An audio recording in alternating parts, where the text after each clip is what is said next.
أما بعد فأعوذ بالله من الشيطان الرجيم بسم الله الرحمن الرحيم رب اشرح لي صدري ويسر لي أمري واحلل عقدة من لساني يفقهوا قولي رب زدني علما اللهم فقهنا في الدين اللهم إني أسألك إيمانا لا يرتد ونعيما لا ينفد ومرافقة محمد صلى الله عليه وسلم فی اعلیٰ جنت الخلد آمین یا رب العالمین۔ پچھلی دفعہ ہم پڑھ رہے تھے علی رضی اللہ تعالیٰ عنہ کے اقوال اور علم کے حوالے سے کہ علم کے بارے میں آپ نے کیا کیا فرمایا۔ آج انشاءاللہ ہم شروع کریں گے اللہ تعالیٰ کے اسماء و صفات کی تشریح کے حوالے سے، سیدنا علی رضی اللہ عنہ کے اقوال، اور انشاءاللہ آج کا جو لیسن ہے وہ بھی سیدنا علی رضی اللہ عنہ کے اقوال اور آپ کے واقعات اور کس کس طرح کی آپ نے اپنے مختلف لوگوں کو، سبارڈینیٹس کو آپ نے نصیحتیں کی، آپ کس کس طرح سے بعض مسائل کا حل کیا، اور آپ کی جو محض 4 سالہ خلافت ہے جو کہ فتنوں سے بھی بھری ہوئی ہے، جس میں جنگیں بھی ہیں، اور ان سارے کے باوجود جب آپ نے ایک خلیفہ کے طور پر رول ادا کیا ہے تو کس طرح سے آپ نے معاشرے میں ایک مثبت کردار ادا کیا ہے۔ وہ ایسے لگتا ہے کہ اس انسان کو تو اور بھی پرابلمز درپیش ہی نہیں تھی جب وہ اس میں انوالو ہوئے ہیں کہ بازار کیسے ہونے چاہیے، یا پولیس کیسی ہونی چاہیے، یا صوبوں کا کس طرح سے انتظام ہونا چاہیے، تو اس وقت ایسا معلوم ہوتا ہے کہ ان کو تو کوئی اور فتن سے تو ان کا کوئی واسطہ پڑا ہی نہیں ہے۔ سیدنا علی رضی اللہ عنہ نے اسماء و صفات کی تشریح کی اہمیت اس طرح اجاگر فرمائی ہے۔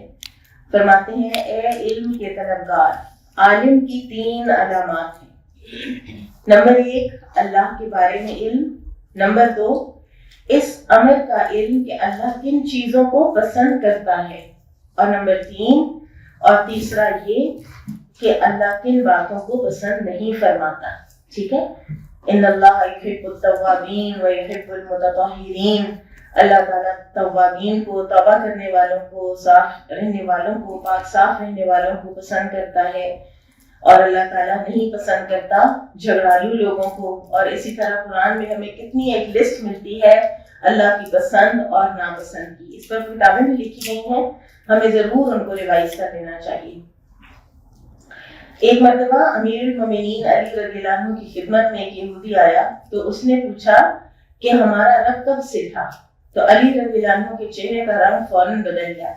چہرے کا رنگ کیوں بدلا؟ اس کے کوشچن کی فریزنگ کی وجہ سے، اس کے الفاظ کے چناؤ کی وجہ سے۔ جب عقیدہ اللہ کے بارے میں درست ہوتا ہے تو وہ انسان اللہ تعالیٰ کے بارے میں جو الفاظ استعمال کیے جاتے ہیں ان کے بارے میں بہت سینسیٹیو ہو جاتا ہے۔ کیا آپ اللہ کی معرفت رکھتے ہوں تو پھر آپ اس طرح کے الفاظ نہیں بولتے۔ فرمایا کہ رب کے بارے میں تھا تو ہم تب کہیں جب کہ وہ اس وقت جلوہ فرما نہ ہو، وہ تھا، وہ ہے، اور آئندہ کے لیے بھی ہمیشہ ہمیشہ قائم دائم ہے۔ اس سے ہمیں پتہ چلتا ہے کہ کتنا ضروری ہے کہ اللہ سبحانہ وتعالیٰ کے اسماء الحسنیٰ کا علم حاصل کرنا، اللہ کی معرفت حاصل کرنا اسماء الحسنیٰ کے ذریعے، اور پھر انسان کو اللہ کے بارے میں کانسیپٹس کلیئر ہوتے ہیں، گفتگو میں بھی اللہ کے بارے میں انسان محتاط ہو جاتا ہے اور ادب کے خاص لیول تک ضرور پہنچ جاتا ہے۔ پھر انہوں نے فرمایا وہ بغیر کسی کیفیت کے ہے، اس کے بارے میں ابتدا اور انتہا کا کوئی تصور نہیں، وہ ہر چیز کی غایت ہے، ہر چیز کی انتہا ہے۔ آپ کا یہ ارشاد سنتے ہی وہ یہودی مسلمان ہو گئے۔ پھر اللہ سبحانہ وتعالیٰ کی صفات کے بارے میں علی رضی اللہ عنہ رسول اللہ صلی اللہ علیہ وسلم سے روایت کرتے ہیں کہ انہوں نے فرمایا بلا شبہ اللہ تعالیٰ نرم خو ہے، نرمی کو پسند کرتا ہے، اور نرمی پر وہ کچھ عطا فرماتا ہے جو سخت مزاجی پر عطا نہیں کرتا۔ ہم جب بہت سختی سے بات کر رہے ہوتے ہیں یا اپنی لینگویج میں کچھ ایسے الفاظ لا رہے ہوتے ہیں تو پھر ہمیں یہ پتا ہونا چاہیے کہ ہم اس وقت اللہ تعالیٰ کو بالکل پسند نہیں آ رہے، کیونکہ وہی چیز ہم نے اگر کسی کو کنونس کرنا تھا تو وہ نرمی سے بھی ہو سکتی تھی، وہ آواز مدھم رکھ کے بھی ہو سکتی تھی، وہ ایک الفاظ کے شائستہ چناؤ سے بھی ہو سکتی تھی۔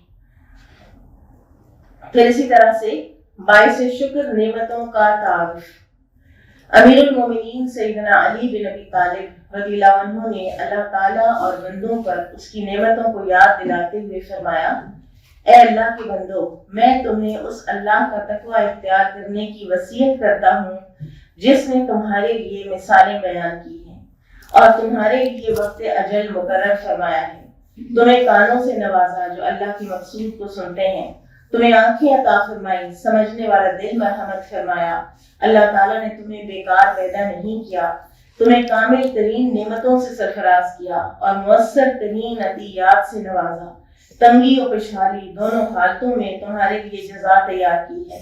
اللہ کے بندو، اس کا تقوی اختیار کرو، طلب میں سنجیدگی اختیار کرو، اس وقت سے پہلے عمل کرنے میں جلدی کرو جب خواہشات ختم اور لذتیں معدوم ہو جائیں گی۔ پھر ایمان کی حلاوت اور تقوی کی برکتوں کے بارے میں فرماتے ہیں، ایمان دل میں ایک سفید نقطہ کی صورت میں ظاہر ہوتا ہے، جو بندے کے ایمان میں اضافہ ہوتا ہے دل زیادہ سفید ہونے لگتا ہے، اور جو بندے کے نفاق میں اضافہ ہوتا ہے دل کی سیاہی بڑھتی چلی جاتی ہے۔ جب بندہ نفاق میں کامل ہو جاتا ہے دل پوری طرح سیاہ ہو جاتا ہے۔ اللہ کی قسم، اگر تم مومن کے دل کو پھاڑ کر دیکھو تو وہ سفید ہوگا، اور کافر اور منافق کا دل پھاڑ کر دیکھو تو وہ سیاہ نکلے گا۔ یعنی وہ کہتے ہیں کہ فزیکلی بھی وہ دل جو ہے وہ ڈفرنٹ کلرز کی ہو جاتے ہیں۔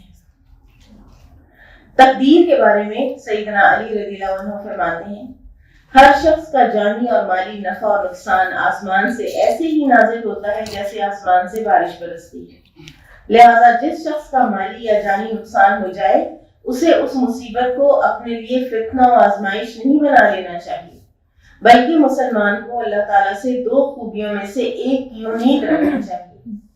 جو کچھ اللہ تعالیٰ کے خزانوں میں ہے وہی اس کے لیے بہتر ہے، یا تو اللہ تعالیٰ اسے مال و دولت سے نواز دیں اور وہ مال و دولت اور اہل و عیال کے ساتھ اپنے دین کی حفاظت کرتا ہوا زندگی گزار لے، یا ان چیزوں کی کمی کے ساتھ آخرت کی نعمتوں کا وارث بن جائے، اور آخرت تو سراسر خیر ہے اور ہمیشہ باقی رہنے والی ہے۔ کیا زبردست تھنکنگ ہے، کتنی پازیٹیو بات ہے کہ کسی آزمائش میں بھی آپ کے لیے خیر ہی خیر ہوتی ہے۔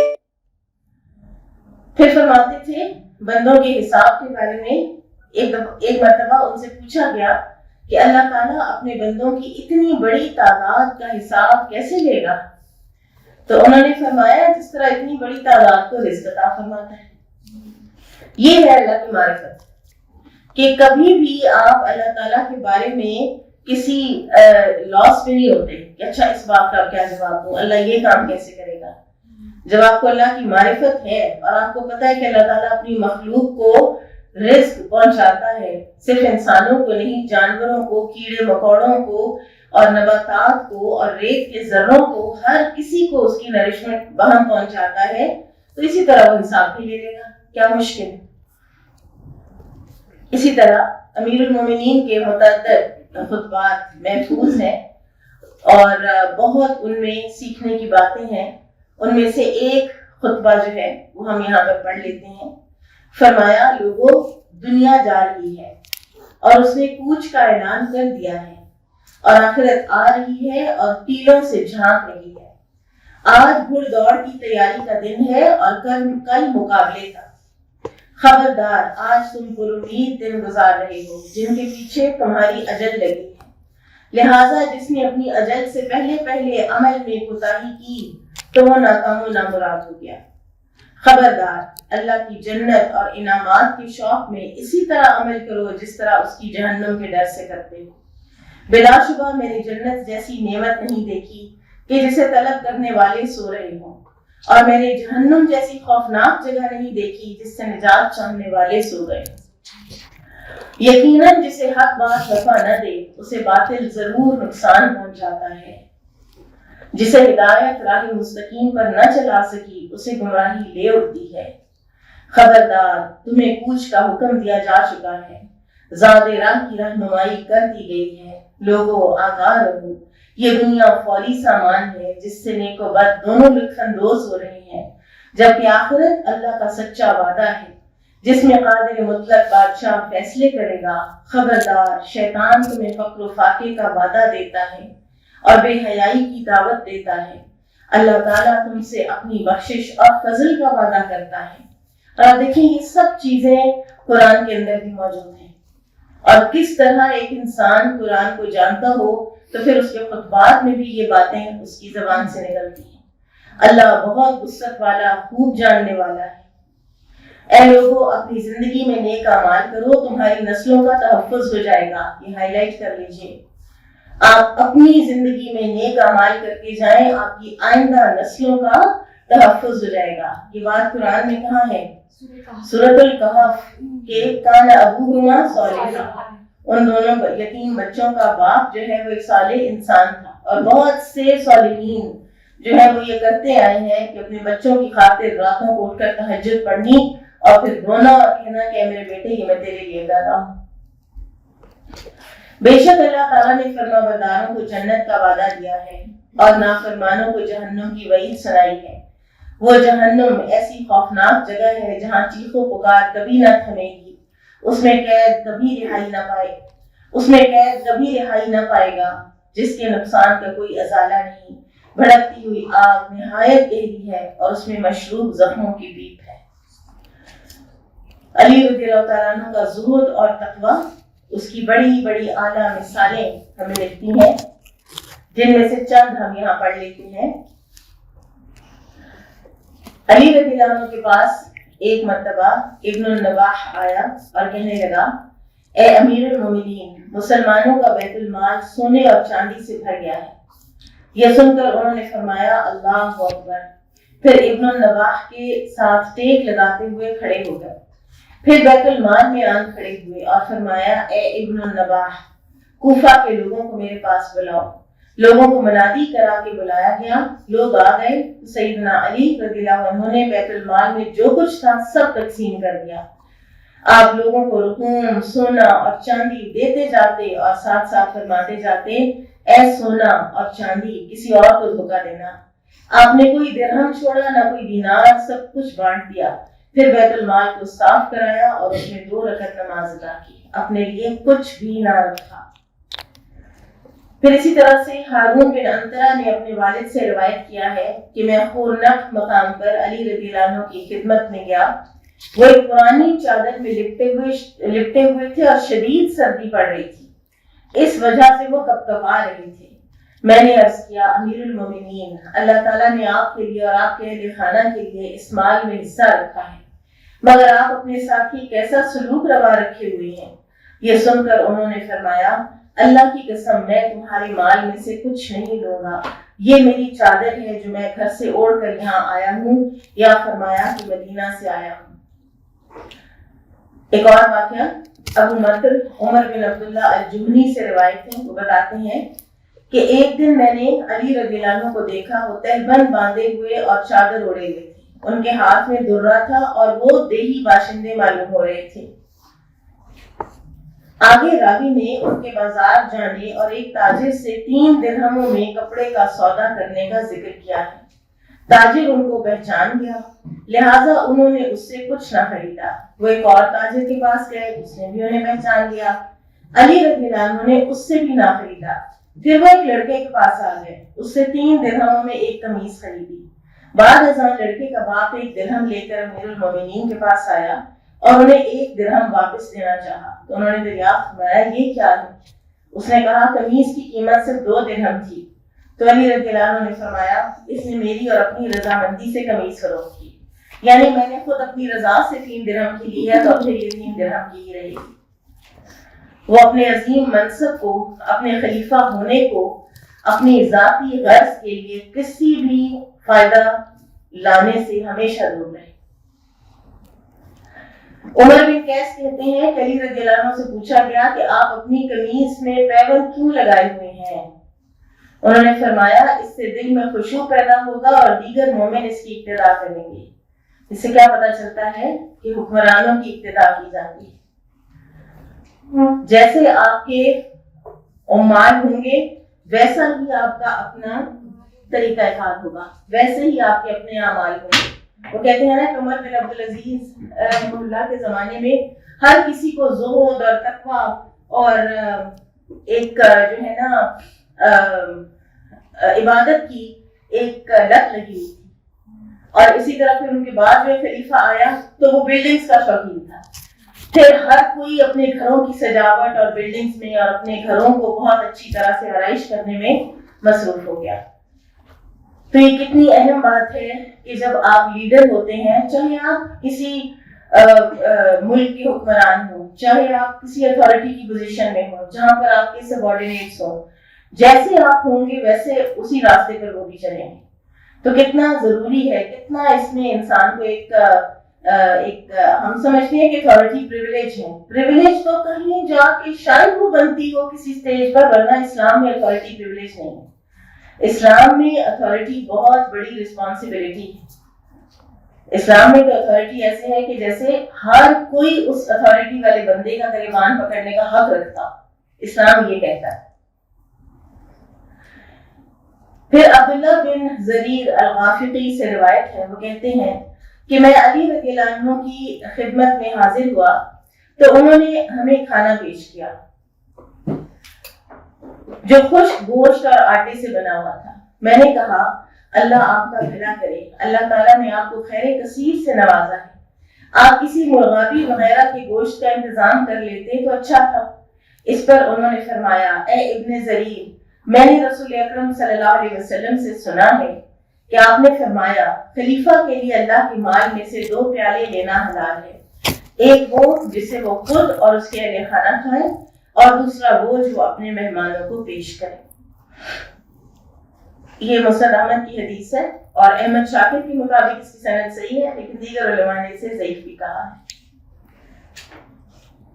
پھر اسی طرح سے امیر المومنین علی رضی اللہ عنہ ایک تھیلے کو سیل کر رہے تھے جس میں ان کے کھانے کے لیے جو کا آٹا تھا، اور ساتھ ساتھ فرما رہے تھے کہ میں پسند نہیں کرتا کہ میرے پیٹ میں وہ چیز داخل ہو جسے میں نہیں جانتا.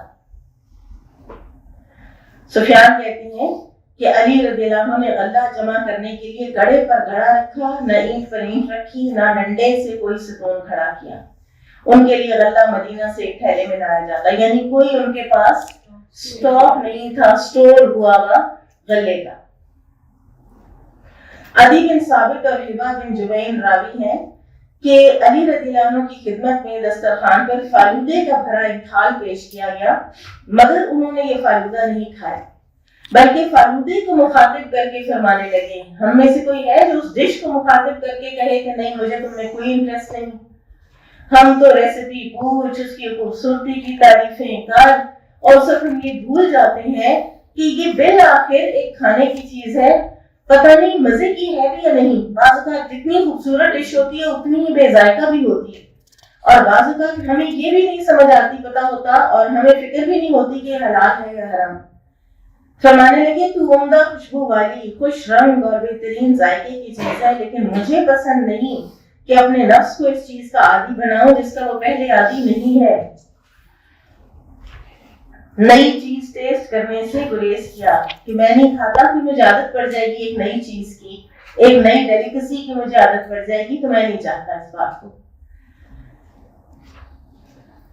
یہ تو ہمیں ایسے لگ رہا ہے کہ جیسے ہم کسی اور دنیا کی باتیں سن رہے ہیں.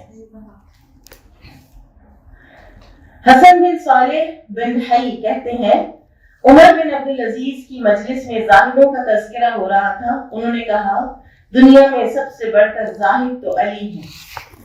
امام ذہبی لکھتے ہیں کہ علی رضی اللہ عنہ گدھے پر سوار ہوئے اور اپنی ٹانگیں ایک طرف ہی لٹکا دیں، اس میں زیادہ انکساری ہے نا.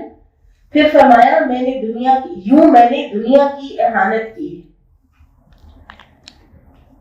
امام ابو عبید نے اپنی کتاب الاموال میں علی رضی اللہ عنہ سے نقل کیا ہے کہ انہوں نے سال میں 3 مرتبہ حاجت مندوں میں مال تقسیم کیا.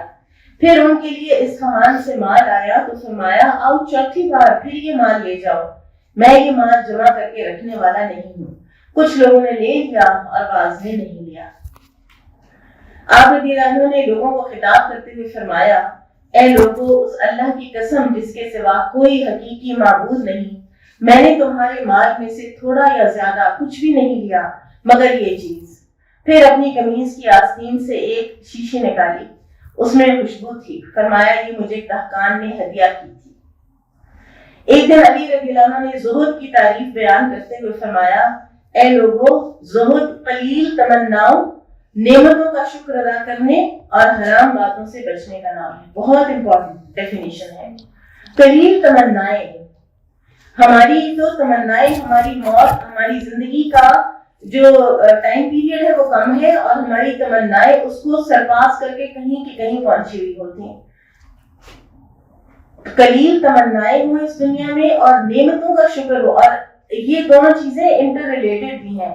آپ کی تمنائیں قلیل ہوں گی تو آپ کو نعمتوں کا شکر بھی ہوگا، آپ کو احساس ہوگا کہ میرے پاس کیا کیا ہے، یا ایک وقت پر میرے پاس کیا کیا رہا ہے. پھر انسان ناشکری سے بچتا ہے. اور پھر تیسری بات، حرام باتوں سے بچنے کا نام زہد ہے. پھر اسی طرح سے علی رضی اللہ تعالیٰ عنہ فرماتے تھے بچوں والا خود اٹھانے کا زیادہ حقدار ہے. یعنی انہوں نے علی رضی اللہ عنہ نے ایک مرتبہ 1 درہم کی کچھ کھجوریں خریدی اور کپڑے میں ڈال کر اٹھائی. کچھ احباب نے کہا امیر المومنین لائیے ہم اٹھا لیتے ہیں. جیسے ہر کسی کا ہوتا ہے، آپ اٹھتے ہیں، ہر کوئی کرسیاں اٹھا کے ایک سائڈ پہ رکھا ہے، اگر کوئی سینئر اٹھا کے رکھنے لگ جائے تو کوئی نہ کوئی بھاگ کے ضرور آ جاتا ہے کہ لائیں ہم کر دیتے ہیں، آپ کیوں کر رہے ہیں، آپ بیٹھ جائیں، آپ بیٹھ جائیں. اچھا، یہ نہیں کرنا چاہیے، یہ ویسے ہی اسلامی اقدار کے خلاف ہے. نبی صلی اللہ علیہ وسلم نے مسجد نبوی میں خود انٹر ہوئی ہیں اور آپ صلی اللہ علیہ وسلم نے صحابہ کو بالکل یہ اجازت نہیں دی کہ آپ صحابہ کو روکیں. تو لہٰذا جب ایک اجتماعی کام ہو رہا ہو اور کوئی آپ کا سینئر خود لگ پڑے ساتھ، اس کو لگنے دینا چاہیے. یہ اس کی عاجزی کے لیے بھی ضروری ہوتا ہے، یہ اس کی انکساری کے لیے بھی ضروری ہوتا ہے، اس کی تواضع کے لیے بھی ضروری ہوتا ہے. اگر وہ کسی وجہ سے یا اس کی عمر ایسی ہے یا اس کی کوئی صحت ایسی ہے وہ نہیں کرتا تو علیحدہ بات ہے، لیکن صرف اس کی اتھارٹی کے آنر میں یہ کرنا یہ اسلام کا طریقہ کار نہیں ہے. تو انہوں نے فرمایا عیالدار خود اٹھانے کا زیادہ حقدار ہے. یعنی میرے بچے ہیں نا، میں اپنے بچوں کے لیے کھجوریں میں نے لی ہیں تو بس پھر میں اٹھا کے بھی نہیں لے کے جاؤں، یہی بہتر ہے. یہ ان کی خوئے تواضع کی مثال ہے کہ امیر المومنین اور بڑی عمر کا فرق ہونے کے باوجود انہوں نے اپنا سامان خود اٹھایا. اس وقت تک اب عمر مبارک جو ہے وہ کافی زیادہ ہو چکی تھی. پھر اپنے چچا عباس رضی اللہ عنہ سے حسن سلوک کا جو عالم تھا. عباس رضی اللہ عنہ کی آزاد کردہ غلام سہیب سے روایت ہے، وہ فرماتے ہیں میں نے علی رضی اللہ عنہ کو دیکھا کہ وہ عباس رضی اللہ عنہ کے ہاتھ اور پاؤں چوم رہے تھے اور فرما رہے تھے اے میرے چچا مجھ سے راضی ہو جائیے. چچا جو ہے نا باپ کی مثل ہوتا ہے. اور علی رضی اللہ عنہ عشرہ مبشرہ میں سے ہیں، قدیم الاسلام ہیں. عباس رضی اللہ عنہ نہ عشرہ مبشرہ ہیں نہ قدیم الاسلام ہیں. اس کے باوجود کیونکہ چچا ہیں تو وہ جو ایک رشتے کی بڑائی ہے اس کو آنر کر رہے ہیں. زرار السدائی نے علی رضی اللہ عنہ کے جو اوصاف بیان کیے ہیں وہ ہمارے لیے قابل توجہ ہیں. وہ کہتے ہیں علی رضی اللہ عنہ کو چھوٹا لباس پسند تھا، سادہ کھانا اچھا لگتا تھا. وہ ہمارے مابین اس طرح رہتے جیسے ہم ہی میں سے ہوں. جب ہم ان سے کوئی سوال کرتے تو وہ ہمیں جواب مرحمت فرماتے تھے اور جب کسی خبر کے بارے میں پوچھتے تو ہمیں آگاہ کرتے. ان کے اور ہمارے مابین بڑی قربت تھی. قربت ہونا بڑا ضروری ہے اپنے ساتھیوں کے ساتھ.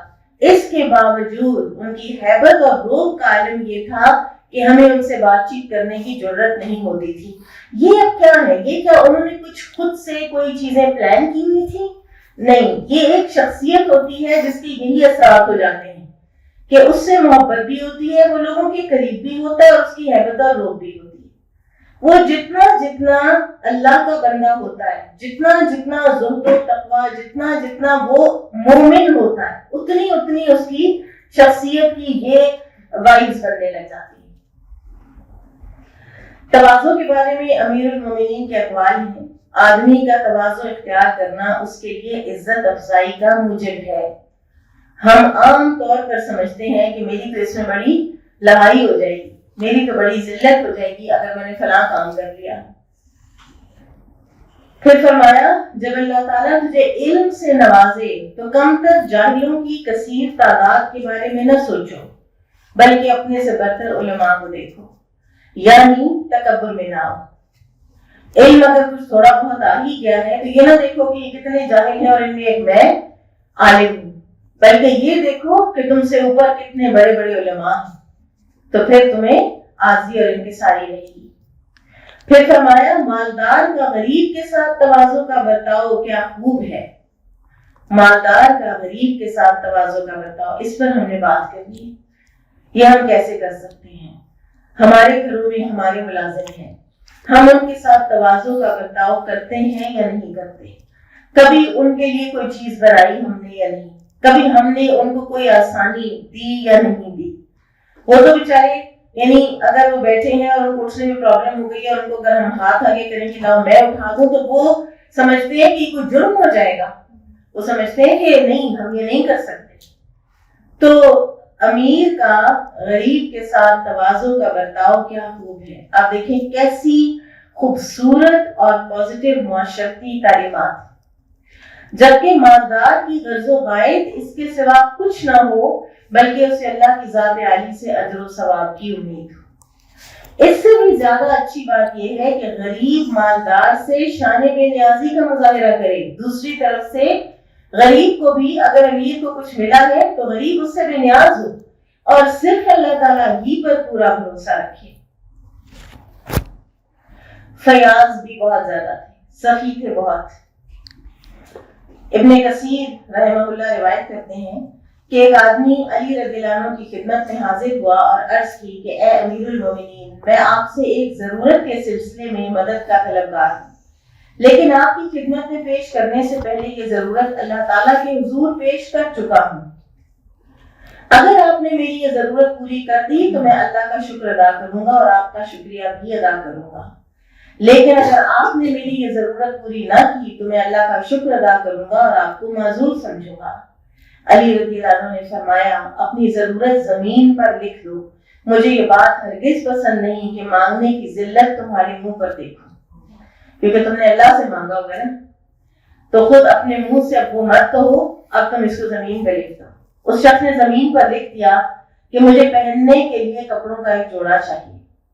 علی رضی اللہ عنہ کے حکم پر اسے خوبصورت جوڑا پیش کر دیا گیا۔ اس آدمی نے یہ جوڑا لے کر پہن لیا اور پھر اشعار کی صورت میں علی رضی اللہ عنہ کی سخاوت کی تعریف کی۔ امیر المومنین سے روایت ہے، وہ فرماتے ہیں کہ 7 دن ہو گئے میرے پاس کوئی مہمان نہیں آیا، یعنی اب اگلی بات ہے، مجھے ڈر ہے کہ کہیں اللہ تعالیٰ مجھ سے ناراض تو نہیں ہو گیا۔ لوگوں کے گھروں میں اگر لوگ آتے ہیں، لوگ آنا پسند کرتے ہیں، لوگ آنے میں کمفرٹیبل فیل کرتے ہیں، تو یہ اللہ کی رحمت ہوتی ہے، بنسبت اس کے کہ کوئی لوگ ہوں کہ جن کے گھر جانا پڑ جائے، کہ مصیبت پڑ جائے کہ کیسے جائیں، انسان کے اوپر بوجھ پڑ جائے کہ پانی بھی اگر انہوں نے پیش کیا تو پتہ نہیں کس دل سے پیش کریں گے۔ اس طرح کے بخیل ہوتے ہیں معاشرے میں، اللہ تعالیٰ ہمیں اس برے اخلاق سے بچا کے رکھے۔ پھر فرمایا وہ 20 درہم جو میں اپنے مومن بھائی کو دوں مجھے ان 100 درہموں سے زیادہ محبوب ہیں جو میں مساکین کے لیے صدقہ کر دوں۔ اپنے کسی عزیز کو دینا یا کسی کی دینی ضرورت میں دینا۔ جب ان سے سخاوت کے بارے میں پوچھا گیا تو انہوں نے فرمایا سخاوت وہ ہے جو بن مانگے کی جائے، اور اگر مانگنے پر کی جائے تو بوجہ حیات تکلف پر مبنی جود و کرم ہوگا۔ کیسی انڈرسٹینڈنگ ہے ہیومن نیچر کی، کسی نے مانگ لیا ہے تو پھر آپ کو کچھ نہ کچھ بوجہ حیات مربت مارو مار آپ کو دینا پڑے گا، ٹھیک ہے؟ تو وہ آپ کی سخاوت جو ہے اس کے اندر کوئی ایک وجہ اس میں آ جائے گی، لیکن کسی کے مانگے بغیر جب آپ اس کو دیتے ہیں، اور باقی یہ کتنی صحیح بات ہے، کتنی یہ درست بات ہے۔ علی رضی اللہ عنہ نے اپنی زندگی میں بہت کچھ اللہ کی راہ میں وقف کر دیا تھا۔ یمبو میں اپنی زمین مسلمانوں کے لیے وقف کر دی اور اس بارے میں تحریر لکھی۔ اس بات کا حکم علی بن ابی طالب نے دیا ہے اور اپنے مال کے بارے میں یہ فیصلہ کیا ہے، میں نے یمبو، وادی القرا، العدینہ اور زاغت اللہ کی اور زاغا میں نے یمبو، وادی القرا اور زاغا اللہ کی راہ اور قریب اور دور کے ذوی الارحام کے لیے صدقہ کر دیا ہے، نہ اسے کسی کو ہبا کیا جائے گا اور نہ کوئی اس کا وارث ہوگا، چاہے میں زندہ رہوں یا فوت ہو جاؤں، یعنی ٹرسٹ بنا دیا۔ وقف بنا دیا۔ انہوں نے اپنے کیے گئے صدقات کے بارے میں فرمایا، میں نے وہ وقت بھی دیکھا ہوا ہے جب میں نے بھوک کی وجہ سے اپنے پیٹ پر پتھر باندھا ہوا تھا، جبکہ آج میرے صدقات 4000 دینار تک پہنچ گئے ہیں۔ انسان کو یاد رکھنا چاہیے کہ ایک وہ وقت تھا کہ جب انسان کی زکوٰۃ ہوتی ہی نہیں تھی، پھر آہستہ آہستہ زکوٰۃ بڑھنے لگ جاتی ہے۔ زکوٰۃ بڑھنے کا کیا مطلب ہے؟ مال بڑھ رہا ہے، تو انسان کو اللہ کا شکر گزار ہونا چاہیے۔ اور یہ 4000 دینار سے یہاں مراد ان کے مال کی زکوٰۃ نہیں ہے، بلکہ یہ وقف شدہ صدقہ کی مالیت ہے۔ امیر المومنین علی رضی اللہ عنہ نے کبھی مال جمع نہیں کیا۔ اس کی دلیل یہ ہے کہ ان کی شہادت کے بعد ان کے صاحبزادے حسن رضی اللہ عنہ نے فرمایا، اے لوگو، آج تم سے وہ شخصیت جدا ہو گئی ہے جس نے ترکے میں نہ سونا چھوڑا نہ چاندی۔ ہاں، صرف وہ 700 درہم ضرور موجود ہیں جو ان کے وظیفے میں سے بچ گئے تھے، اور وہ اس سے ایک خادم خریدنا چاہتے تھے۔ وہ لوگوں کو اہل و عیال اور افراد خاندان کے اکرام کی ترغیب دیا کرتے تھے اور فرماتے تھے، اپنے اہل خاندان کی عزت کرو، وہ تمہارے لیے پر کی مانند ہیں، تم انہی کے تعاون سے اڑان بھر سکتے ہو، وہ تمہاری عزت و طاقت ہیں، حالات کی شدت میں وہ تمہارے لیے قوت و بازو ہیں۔ ان میں سے بڑے مرتبے والے کی عزت کرو، بیمار کی بیمار پرسی کرو، انہیں اپنے امور میں شریک کرو، اور ان میں سے تنگ دست کے لیے آسانی پیدا کرو۔ تھوڑا سا اس پر ہمیں توجہ دینی چاہیے۔ میں نے ایسے ہی مشاہدے میں آتی ہیں کچھ چیزیں، اور کچھ انسان ظاہر ہے کہ اپنے اندر بھی کمی دیکھتا ہے اور بہت کمیاں ہیں، تو یہ جو ہمارا اخلاقی ایک لیول ہے نا، یہ جب ہم دین کو پڑھنے اور پڑھانے میں مصروف ہوتے ہیں تو ظاہر ہے کہ اس کمپنی میں بھی ایک لذت ہوتی ہے، ان کتابوں میں، ان لیکچرز کی تیاریوں میں ایک لذت ہوتی ہے، تو بعض اوقات ہم اپنے عزیز و اقارب کے حقوق کو پیچھے کر دیتے ہیں۔ تو یہ بہت زبردست بات ہے جس کی طرف علی رضی اللہ تعالیٰ عنہ نے توجہ دلائی ہے۔ مومن کی طبیعت میں اعتدال ہونا چاہیے۔ پھر اسی طرح سے صفت حیا علی رضی اللہ عنہ کی شخصیت میں بدرجہ اتم موجود تھی۔ فرماتے تھے، مجھے اللہ تعالیٰ سے حیا محسوس ہوتی ہے کہ گناہ میری درگزر سے زیادہ بڑا ہو، یا جہالت میرے علم و بردباری سے زیادہ ہو، یا ایسا عیب جسے میں نہ چھپا سکوں، یا کوئی ایسا نقص جس کی تلافی میری سخاوت سے نہ ہو سکے۔ اس سے کیا بات بن سکتی ہے کہ آپ کا سخی ہونا آپ کے بہت سے نقائص اور عیوب کو ریکٹیفائی کر دیتا ہے۔ آپ کا صدقہ کرنا، ان الحسنات یذہبن السیئات، تو ایسا کوئی گناہ اللہ نہ کرے کہ مجھ سے سرزد ہو جائے کہ میں صدقہ بھی کروں تو وہ گناہ مٹے نہیں۔ صبر اور اخلاص اور عبودیت کے پیکر تھے۔ علی رضی اللہ عنہ نے اپنی زندگی میں عبادت کا جامع مفہوم اپنایا۔ آپ رات کے قیام کی وجہ سے ممتاز ہو گئے تھے اور ان اہل تہجد میں سے ہو گئے تھے جن کے بارے میں اللہ تعالیٰ نے فرمایا ہے، تتجافى جنوبهم عن المضاجع يدعون ربهم خوفا وطمعا ومما رزقناهم ينفقون۔ زرار بن زمرہ الکنانی نے معاویہ رضی اللہ عنہ کے سامنے علی رضی اللہ عنہ کے اوصاف بیان کرتے ہوئے فرمایا، علی اس دنیا اور اس کی رنگینیوں سے بڑی وحشت محسوس کرتے تھے۔ وہ رات کے اندھیرے سے بہت مانوس تھے۔ میں اللہ کو گواہ بنا کر کہتا ہوں کہ میں نے انہیں اس وقت دیکھا جب رات اتر کر اپنی چادر پھیلا چکی تھی اور ستارے غروب ہو چکے تھے۔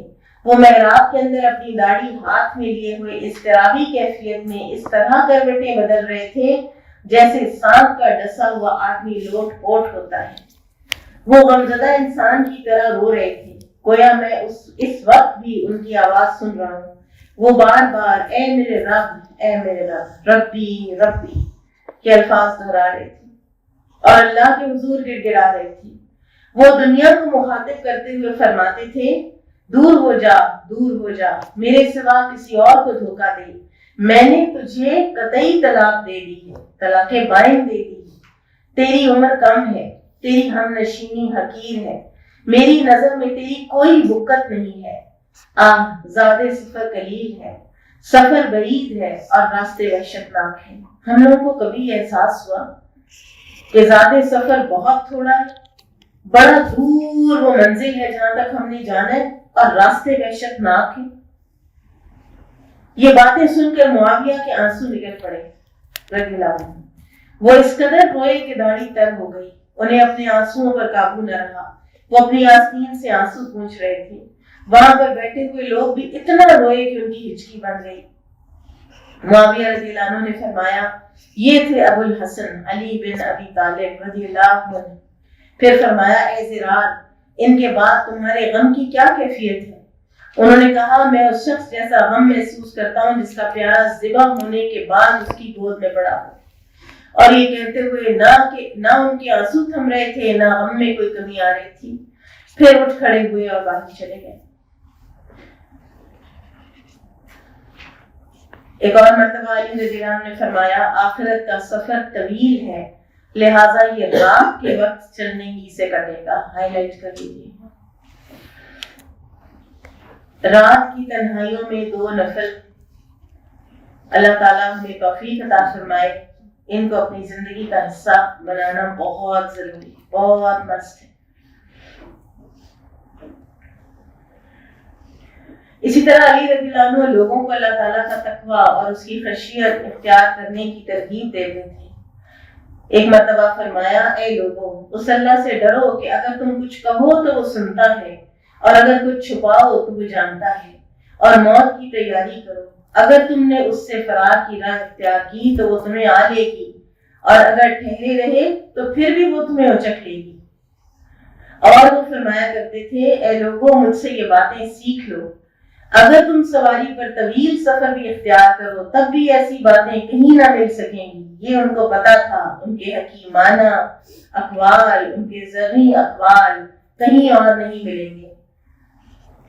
کوئی بندہ جو دنیا کی محبت میں پڑا ہو، چاہے وہ اچھا ہی ہو، ٹھیک ہے، لیکن جس طرح سے ایک انسان حضرت علی کی طرح دنیا کو پہچان گیا تھا، ایک انسان جو دنیا کو پہچان گیا وہی اس طرح کی باتیں کر سکتا ہے۔ اس کی بے ثباتی، اس کا ٹیمپرری ہونا، وہ سورۃ الحدید کی جو آیت ہے نا، وہ دنیا کے اور زندگی کے مختلف جو فیزز ہیں، انما الحیات الدنیا لعب ولہو وزینۃ وتفاخر بینکم وتکاثر فی الاموال والاولاد کمثل غیث اعجب الکفار نباتہ ثم یہیج فتراه مصفرا ثم یکون حطاما وفی الآخرۃ عذاب شدید ومغفرۃ من اللہ ورضوان۔ آخرت میں دونوں چیزیں ہیں، شدید عذاب بھی ہے اور اللہ تعالیٰ کی طرف سے مغفرت اور اس کی رضائی بھی۔ وَمَا الْحَيَاةُ الدُّنْيَا إِلَّا مَتَاعُ الْغُرُورِ، اور دنیا کی زندگی دھوکے کے سامان کے سوا کچھ بھی نہیں۔ اس آیت کے اوپر رکھ کے اگر ہم اپنی زندگی کو پہچان جائیں تو پھر ہمارے طرز زندگی چینج ہوں گے، پھر طرز زندگی چینج ہوتا ہے، پھر دنیا کی محبت سے انسان کا دل اچاٹ ہوتا ہے، پھر اس کے اندر سے وہ حکیمانہ باتیں نکلتی ہیں۔ کچھ چیزیں تو ظاہر ہے، حکمت جو ہے وہ اللہ تعالیٰ کی طرف سے ایک بہت بڑا تحفہ ہے، بہت بڑی خیر ہے۔ وَمَن يُؤْتَ الْحِكْمَةَ فَقَدْ أُوتِيَ خَيْرًا كَثِيرًا، جس کو حکمت دی گئی اسے خیر کثیر دی گئی، اور وہ خیر کثیر جو حضرت علی کو ملی ہے وہ شاید کسی اور کو نہیں ملی۔ کوئی بندہ اللہ کے سوا کسی سے کوئی امید نہ رکھے اور اپنے گناہوں کے سوا کسی چیز سے خوف نہ کھائے، اتنی بڑی بات ہے۔ اور ہمیں ہر چیز کا خوف ہوتا ہے سوائے اپنے گناہوں کے۔ اپنے گناہوں کے بارے میں تو ہم جسٹیفیکیشن دیتے رہتے ہیں۔ اگر وہ علم نہیں رکھتا تو علم حاصل کرنے سے نہ شرمائے، اور اس بات سے بھی کبھی نہ شرمائے کہ اسے کسی سوال کا جواب نہیں آتا، کہہ دے کہ میں نہیں جانتا۔ خوب جان لو کہ ایمان میں صبر کا وہی مقام ہے جو جسم انسانی میں سر کا، اور ایسے جسم میں کوئی خیر نہیں جس کا سر نہ ہو۔ اسی طرح سے ایک مرتبہ فرمایا، صبر ایک ایسی سواری ہے جو کبھی ٹھوکر نہیں کھاتی، صبر کرنے والا کبھی بھی نامراد نہیں رہتا۔ ایک موقع پر فرمایا، اے حاملین علم پر عمل بھی کرو، در حقیقت عالم وہی ہوتا ہے جو اپنے علم پر عمل کرے اور اس کے علم اور عمل میں پوری مطابقت ہو۔ ایک زمانہ آئے گا کہ لوگ علم حاصل کریں گے لیکن وہ ان کے گلے سے نیچے نہیں اترے گا، ان کا باطن ظاہر کے برعکس ہوگا، ان کے علم اور عمل میں تضاد ہوگا، یہ لوگ حلقے بنا کر بیٹھیں گے، ایک دوسرے پر فخر کا اظہار کریں گے، اور اگر ان کا ساتھی کبھی انہیں چھوڑ کر کسی دوسرے کی مجلس میں بیٹھ جائے تو اس پر غضبناک ہو جائیں گے۔ سبحان اللہ، کیا نظر ہے ہیومن نیچر کے اوپر، اور اس کی نشاندہی کرنے کے لیے الفاظ بھی تو چاہیے ہوتے ہیں نا۔ بعض اوقات الفاظ کا ہمارا چناؤ کسی نیگیٹو بات کی نشاندہی کرتے ہوئے ایسا ہو جاتا ہے کہ ہم مزید نیگیٹیوٹی کریٹ کرتے ہیں، ہم اوفینڈ کر دیتے ہیں، لیکن الفاظ ایسے ہیں کہ کوئی اوفینڈ بھی نہ ہو اور ہیومن نیچر اور ایک ایگزسٹنگ ایون اس کی طرف پورا اشارہ کرتے ہیں۔ اور اگر ان کا ساتھی کبھی انہیں چھوڑ کر کسی دوسرے کی مجلس میں بیٹھ جائیں تو اس پر غضبناک ہو جائیں گے۔ حالانکہ آپ دیکھیے کہ امام بخاری رحمہ اللہ کے 1000 استاد، جتنا زیادہ آپ ڈفرینٹ لوگوں کے پاس بیٹھیں گے، آپ ان سے پڑھیں گے، اتنا آپ کا ویژن بڑھے گا، اتنی آپ کا ذہن کھلے گا، آپ کو مختلف جہتیں پتہ لگیں گی اور آپ کے اندر ایک برداشت پیدا ہوگی، ٹالرنس بھی آتی ہے۔ جو آپ زیادہ لوگوں سے پڑھتے ہیں، زیادہ لوگوں کے ساتھ ایکسپیرینس کرتے ہیں بنسبت کسی ایک پر اسٹک کر جانا۔ لیکن یہاں پر بہرحال یہ ہے کہ وہ استاد جو ہے وہ کہتے ہیں کہ میرے علاوہ کسی اور کے پاس تم گئے تھے۔ یہ وہ لوگ ہیں جن کے اعمال اللہ تعالیٰ کی طرف بلند ہی نہیں ہو پائیں گے۔ پھر فرمایا استاد کی نظر میں طالب علم کی مصلحت کی کوئی اہمیت نہیں ہوگی، بلکہ اس کی نظر میں اپنے مقام و مرتبہ اور اپنی شہرت کی اہمیت ہوگی۔ امیر المومنین علی رضی اللہ عنہ سے یہ روایت ہے کہ انہوں نے اہل ہمدان میں سے ایک آدمی سے فرمایا، نعمت شکر کے ساتھ متصل ہے اور شکر مزید نعمت کے ساتھ وابستہ ہے، اور یہ دونوں ایک دوسرے سے جڑے ہوئے ہیں، اس لیے اللہ کی طرف سے مزید عطا کا سلسلہ اس وقت تک ختم نہیں ہوتا جب تک بندے کی طرف سے ادائے شکر کا سلسلہ ختم نہ ہو۔ سبحان اللہ، اور ہم ناشکرے ہو کر ہیرو بن جاتے ہیں اور ایک پبلک سمپیتھی سیکنگ بیہیویئر ہوتا ہے، اور اس میں یہ بتاتے رہنا میرے ساتھ یہ ہوا، میرے ساتھ تو وہ ہوا، فلاں 1987 میں میری شادی تو میرے ساتھ، پھر اس کے بعد یہ ہوتا رہا۔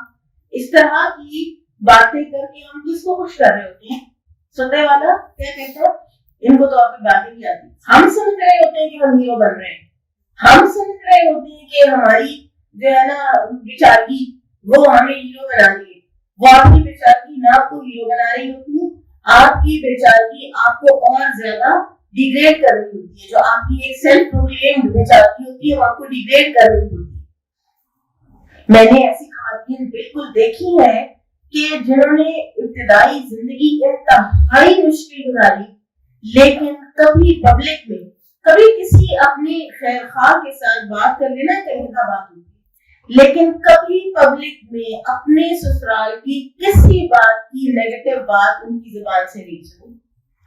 پھر ایک وقت آتا ہے کہ انسان کے حالات چینج ہو جاتے ہیں، ہر طرح کے انسانوں کے ساتھ یا زندگی کے اوائل میں یا زندگی کے اواخر میں انسان کا پالا پڑتا ہے۔ ہماری توجہ اس بات کی طرف ہونی چاہیے کہ ہم نہ ویسے ہو جائیں کہ جن کے لیے آپ دنیا سے چلے جائیں تو لوگ آپ کو یاد کریں اور کہیں کہ بڑی ہی کوئی ظالم خاتون تھی، بڑا کچھ کر گئی میرے ساتھ، یہ وہ کر گئی، 20 سال کے بعد بھی آپ کو القابات سے یاد کیا جا رہا ہو۔ لیکن جو ہے نا توجہ وہ اپنے اوپر ہونی چاہیے، توجہ دوسرے کے اوپر نہیں ہونی چاہیے، فلاں نے یہ کیا، فلاں نے یہ کیا۔ اور اس طرح کی جو تھاٹ ہے نا اس میں انسان شکر کا تو بھول ہی جاتا ہے۔ وہ جو شکر کے مقامات تھے نا، وہ شکر کے مقامات انسان کو یاد ہی نہیں رہتے، بلکہ ان کے اندر بھی یہی ہوتا ہے کہ وہ تو کچھ بھی نہیں تھا، اتنی ناشکری آ جاتی ہے، اور ایسے میں پھر کیا ہوتا ہے؟ نعمتوں کا سلسلہ منقطع ہونے لگ جاتا ہے۔ اللہ تعالیٰ ہمیں اس طرح کے طریقے سے معاف کرنا ہے۔ اب دیکھیں نبی صلی اللہ علیہ وسلم نے اس کی طرف نشاندہی ایک عورت کے حوالے سے کی ہے نا، کفران العشیر، کہ تم میں سے کوئی اپنے شوہروں کے گھر، اپنے ماں باپ کے گھر کئی سال رہتی ہے، اور پھر جب شوہر کے گھر آتی ہیں اور بڑا کچھ انجوائے کرتی ہیں، اور پھر بالآخر کوئی ایک آدھی آزمائش آتی ہے تو کہتی ہیں کہ میں نے اس گھر میں کبھی کوئی خیر دیکھی نہیں، کبھی کوئی بھلائی دیکھی نہیں، تو یہ کفران الرشید۔ پھر علی رضی اللہ تعالیٰ عنہ یہ بھی فرماتے تھے کہ نعمت پر شکر ادا کرنے کا ایک طریقہ یہ ہے کہ مد مقابل سے عفو درگزر کا برتاؤ کیا جائے۔ یہ بھی نعمت کا شکر ہے۔ شکر کے کئی طریقے ہیں نا، ہم نعمت کا شکر صرف ایک سمجھتے ہیں، یا اللہ تیرا شکر ہے، یا اللہ تیرا شکر ہے مجھے یہ مل گیا، یا اللہ تیرا بہت شکر ہے۔ ہم سجدہ شکر کر لیتے ہیں، ہم الحمدللہ کر لیتے ہیں، ہم تسبیح کر لیتے ہیں الحمدللہ کی، لیکن اس سے بڑھ کر ہم کچھ بھی دیکھنے کے یا کچھ بھی کرنے کے اس کے روادار نہیں ہوتے۔ اور یہاں کیا ہے، مد مقابل کو معاف کر دینا، نعمت پر شکر ادا۔ یہ کون سی نعمت ہے جس کا آپ نے شکر ادا کیا اگر آپ نے مد مقابل کو معاف کیا؟ جو آپ کے پاس ہے جو آپ کے پاس ہے اس کے پاس نہیں ہے، یا آپ اس پوزیشن میں ہے کہ آپ بدلہ لے سکتے ہیں۔ یہ بھی تو ایک نعمت ہے نا کہ اللہ تعالیٰ آپ کو مظلوم کی پوزیشن میں نہیں رکھے ہوئے، آپ اس پوزیشن میں ہے کہ آپ بدلہ لے سکتے ہیں اور پھر آپ عفو درگزر کا معاملہ کرتے ہیں، تو یہ نعمت کا شکر ہے۔ اتھارٹی کو مس یوز کرنا کوئی کمال نہیں ہوتا۔ پھر فرمایا جب تمہیں دشمن پر قدرت حاصل ہو تو بدلہ لینے کی طاقت پر اللہ تعالیٰ کا شکر ادا کرو اور دشمن سے درگزر کرو۔ بدلہ لینے کی طاقت پر اللہ کا شکر ادا کرو۔ علی رضی اللہ تعالیٰ عنہ مستجاب الدعوات تھے، بڑی کثرت سے دعائیں مانگا کرتے تھے۔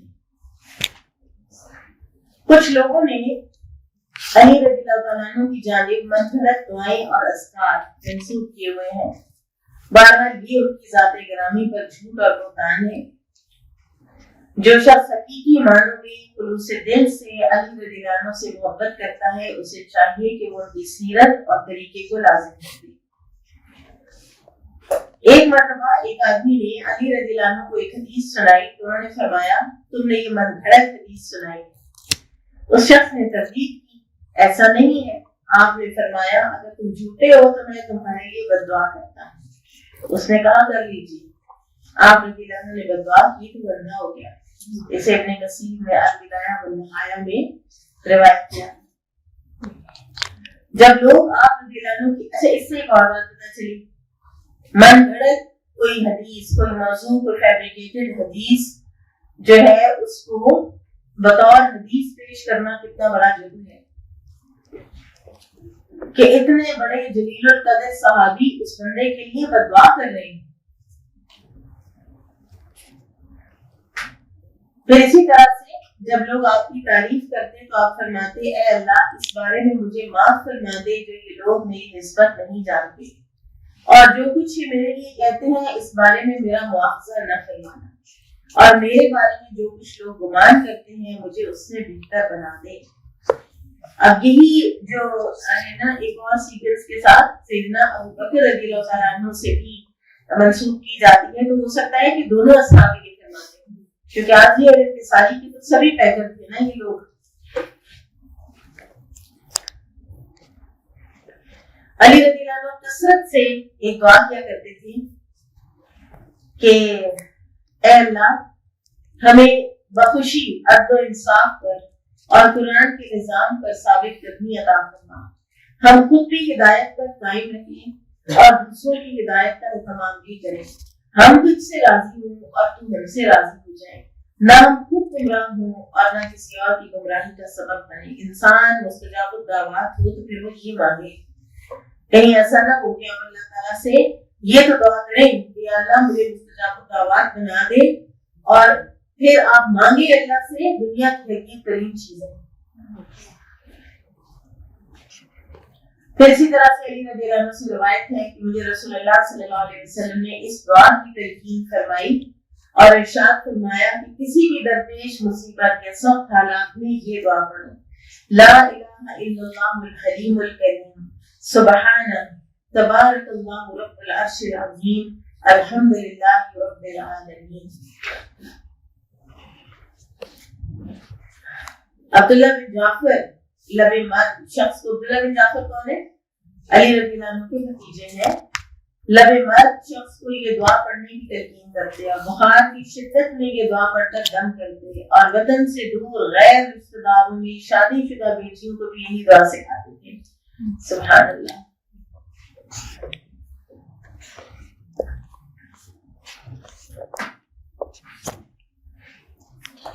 علی رضی اللہ عنہ کے دور میں امور مملکت میں آپ کا جیسا کہ تمام پچھلے خلفائے راشدین کا طریقہ کار رہا، مصدر اول قرآن حکیم، مصدر ثانی سنت مطہرہ اور تیسرا مصدر خلفائے راشدین کی پیروی. کسی بھی چیز کو unnecessarily علی رضی اللہ تعالیٰ عنہ نے چینج نہیں کیا جو پچھلے خلفائے راشدین کی طرف سے رائج کی گئی تھی. حکام کی نگرانی کے بارے میں فرمایا کرتے تھے کہ یہ امت کا حق ہے. امیر المومنین سیدنا علی رضی اللہ عنہ نے خلافت کی ذمہ داریاں سنبھالنے کے بعد فرمایا تمہارے معاملات حکومت میں کسی کا کوئی حق نہیں، ہاں جن کو تم چاہو گے، تمہارے مشورے کے بغیر میرا کوئی حکم صادر نہیں ہوگا. سبحان اللہ. یہ جمہوریت، اگر آپ کہیں نا کہ جمہوریت کیا ہوتی ہے تو یہ ہوتی ہے. اور یہ ٹھیک وہی بات ہے جو ابو بکر رضی اللہ عنہ نے بھی خلافت کی ذمہ داری سنبھالتے ہی کہی تھی کہ اگر میں اچھا کام کروں تو میری مدد کرو اور اگر میں برا کام کروں تو مجھے سیدھا کر دو. عمر رضی اللہ عنہ نے بھی فرمایا تھا میری نظر میں تمام لوگوں میں سے محبوب ترین وہ شخص ہے جو میرے عیوب سے مجھے مطلع کر دے. اور پھر انہوں نے فرمایا مجھے اس بات کا ڈر ہے کہ میں کوئی غلطی کروں اور کوئی میرے ڈر کی وجہ سے میری تردید نہ کرے. اسی طرح عثمان رضی اللہ عنہ نے لوگوں سے فرمایا تھا کہ اگر کتاب اللہ میں تمہیں یہ بات ملے کہ مجھے مقید کر دو تو مجھے قید میں ڈال دو. یعنی اگر میں کوئی ایسا کام کروں جس سے تمہیں کتاب اللہ سے یہ دلیل ملے کہ ایسا کام کرنے والے کو تو قید کرنا چاہیے تو مجھے قید کر دینا. شورا کے بارے میں امیر المومنین سے مروی ہے کہ مشورہ کرنا عین ہدایت ہے اور جو خود کو عقل کل سمجھتا ہے وہ خطرات ہی میں گھرا رہے گا. اور یہ آپ ہر لیول پر دیکھتے ہیں، خاندانوں میں بھی دیکھتے ہیں، چھوٹے سے چھوٹا ادارہ بھی اگر آپ کا ہو تو اس میں بھی آپ دیکھتے ہیں کہ جو لوگ مشورہ نہیں کرتے وہ بالآخر اپنی اتھارٹی سے بھی جاتے ہیں اور کوئی ایسی فاش غلطی کرتے ہیں کہ جس کا بداوا بڑا مشکل ہو جاتا ہے. ایک بڑی امیزنگ نصیحت جو علی رضی اللہ تعالیٰ عنہ نے کی ہے شورا کے حوالے سے.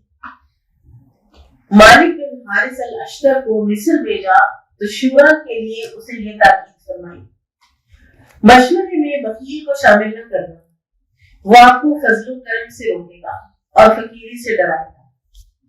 کسی بزدل سے بھی مشورہ نہ کرنا، وہ معاملات میں آپ کو کمزور کرنے کی کوشش کرے گا. کسی حریص سے بھی مشورہ نہ کرنا، وہ اپنے حص کو ظلم سے آراستہ کرے گا. بلا شبہ بخل، بزدلی اور حرص مختلف قسم کی مزاجی کیفیات ہیں. ان کا جامع عنوان اللہ تعالیٰ سے بدگمانی ہے. کبھی ایسا سوچا ہم نے؟ علی رضی اللہ عنہ جانتے تھے کہ اگر کسی حکمران کے مخلص مشیر نہ ہو تو وہ اپنی ریاست کی خوبیوں اور خامیوں کو نہیں جان سکتا. اسی طرح اشتر نخعی کو جب مصر کا والی بنا کر بھیجا تو اسے فرمایا اپنے عاملین حکومت پر نظر رکھو، ان کے انتخاب میں عدل و انصاف سے کام لینا، کسی کی قربت اور محبت باعث انتخاب نہ ہو، ترجیحی سلوک اور ذاتی پسند و ناپسند ظلم اور خیانت کے مترادف ہے. عمال حکومت اور لوگوں کے مسائل و امور اس وقت تک صحیح نہیں ہو سکتے جب تک ان لوگوں کی اصلاح نہ ہو جن سے مسائل کے حل میں مدد لی جا رہی ہے. عمال حکومت کے انتخاب کے لیے تقویٰ، پاکدامنی، علم اور سیاسی بصیرت کی صفات کا بیان ہمیشہ پیش نظر بناؤ. نیک اور دین کے پابند گھرانوں میں سے اہل، تجربہ کار، دانش مند اور صاحب حیا لوگوں کا انتخاب کرو. کیا معیار! وہ اعلیٰ اخلاق کے حامل ہوں، کم لالچ کرنے والے ہوں گے. وہ اعلیٰ اخلاق کے حامل ہوں گے، کم لالچ کرنے والے ہوں گے اور سرکاری و عوامی امور کی انجام دہی میں بہتر ثابت ہوں گے. اس قسم کے لوگ ہی آپ کے عمال اور عوان و انصار ہوں گے.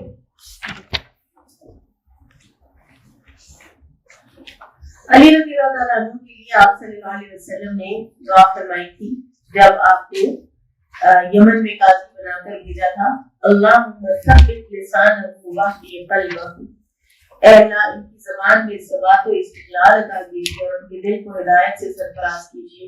جس ہستی کو اللہ تعالیٰ کے رسول صلی اللہ علیہ وسلم نے یہ دعا دی ہو، اسی ہستی کی زبان مبارک سے اس طرح کی حکمت کے موتی جھڑ سکتے ہیں۔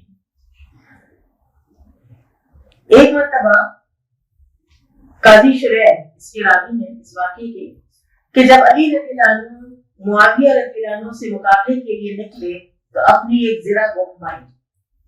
لڑائی ختم ہو گئی، آپ کوفہ لوٹ آئے تو اچانک وہ زرہ ایک یہودی کے ہاتھ میں دیکھی جو اسے بازار میں فروخت کرا۔ انہوں نے فرمایا، اے یہودی، یہ زرہ میری ہے، میں نے اسے فروخت کیا ہے اور نہ کسی کو ہبا۔ یہودی نے کہا، یہ میری زرہ ہے اور میرے ہی ہاتھ میں ہے۔ علی رضی اللہ عنہ نے فرمایا، ہم قاضی کے پاس چلتے ہیں۔ چنانچہ دونوں قاضی شریح کی عدالت میں پہنچے۔ علی رضی اللہ عنہ قاضی کے پہلو میں بیٹھے اور یہودی سامنے بیٹھ گیا۔ قاضی شریح نے کہا، اے امیر المومنین، کیا معاملہ ہے؟ انہوں نے کہا کہ زرہ جو اس یہودی کے ہاتھ میں ہے میری ہے، نہ میں نے بیچی نہ کسی کو ہبا۔ شریح نے کہا، امیر المومنین اپنے دعوے کی کوئی واضح دلیل دیجیے۔ انہوں نے فرمایا، میرا غلام قمر اور حسن اور حسین رضی اللہ عنہما گواہی دے رہے ہیں کہ یہ زرہ میری ہے۔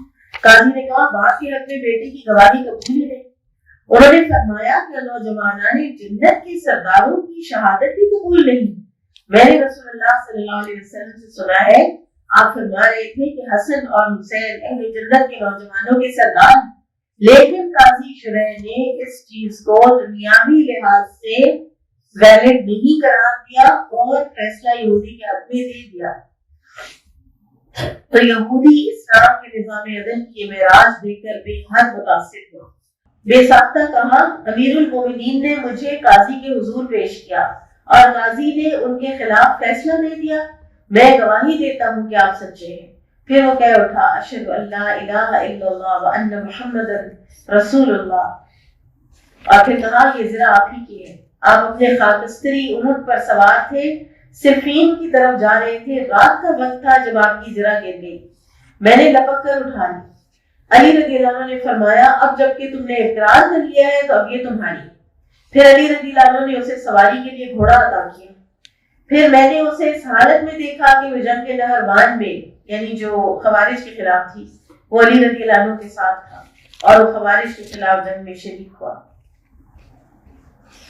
پھر عدل کی ایک اور مثال، نازیہ قریشی اپنے والد سے روایت کرتے ہیں کہ ہم محل کے دروازے پر کھڑے تھے، اسی دوران علی رضی اللہ عنہ ہمارے سامنے سے گزرے، ہم نے انہیں دیکھا تو ان کی ہیبت اور روب کی وجہ سے ہم ایک طرف ہٹ گئے، جب وہ آگے نکل گئے تو ہم ان کے پیچھے پیچھے چلنے لگے۔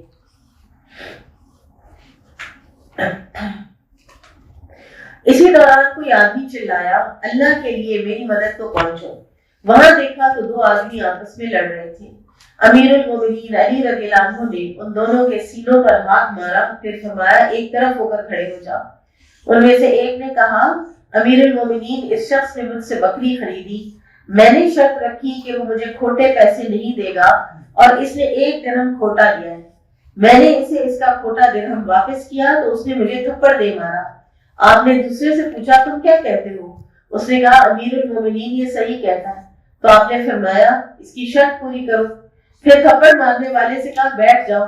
پھر جسے تھپڑ مارا گیا تھا اسے کہا، اس سے بدلہ لو۔ اس نے کہا، امیر المومنین، کیا میں اسے معاف نہ کر دوں؟